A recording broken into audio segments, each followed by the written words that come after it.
I saw rock and roll future, and its name is Bruce Springsteen. It is by now beyond question that Elton John is a competent and classy entertainer. Few people who have achieved his popularity have succeeded in maintaining his standards for performance and professionalism. It didn't matter that Charlie Chaplin may not have been a great director or a great anything else. He made great movies.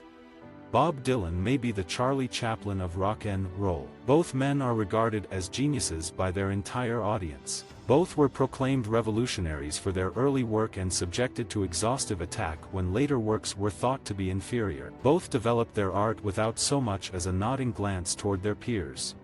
Bob Dylan has always sealed his decisions with the unexplainable. His motives for withholding the release of the magnificent basement tapes will be as forever obscure as Brian Wilson's reasons for the destruction of the tapes for Smile.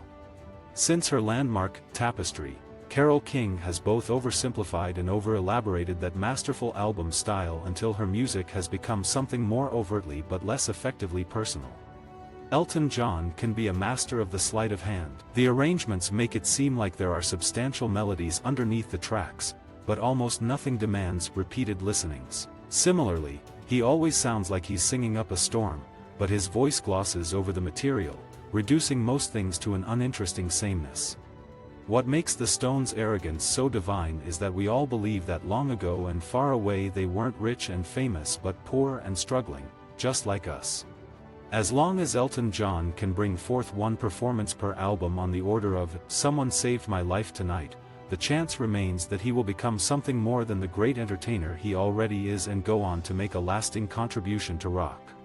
One gets the impression that Elvis Presley does what his business advisors think will be most profitable. My advice to them: put Elvis Presley in the studio with a bunch of good, contemporary rockers, lock the studio up, and tell him he can't come out until he's done made an album that rocks from beginning to end. Visit our website for more quotes, quoting.com.